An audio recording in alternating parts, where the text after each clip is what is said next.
Star plus के popular serial झनक में झनक अनिरुद्ध के लिए उसके परिवार के सामने हाथ जोड़ती हुई गिड़गिड़ाती हुई नजर आएगी, लेकिन जब उसका परिवार पीछे हटने को तैयार नहीं होगा तो झनक का वो ऐसा रूप देखेंगे जिसके बारे में उन्होंने इमेजिन भी नहीं किया होगा।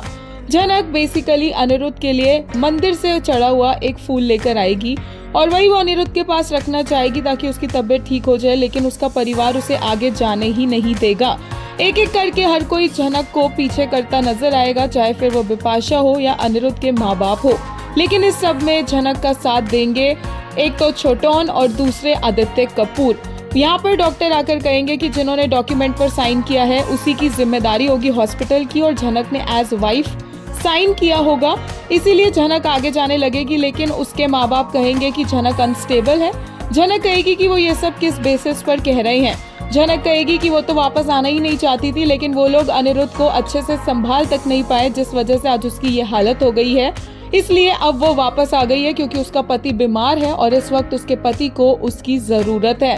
वो ये भी बोलती है कि किसी के जबरदस्ती लीगल पेपर्स पर साइन करवा लेने से ये बात साबित नहीं हो जाती कि अनिरुद्ध और उसकी शादी खारिज हो गई है, क्योंकि वो मन से अनिरुद्ध को अपना पति मानती है और अभी जब उसको जरूरत है तो झनक कहीं भी नहीं जाने वाली है।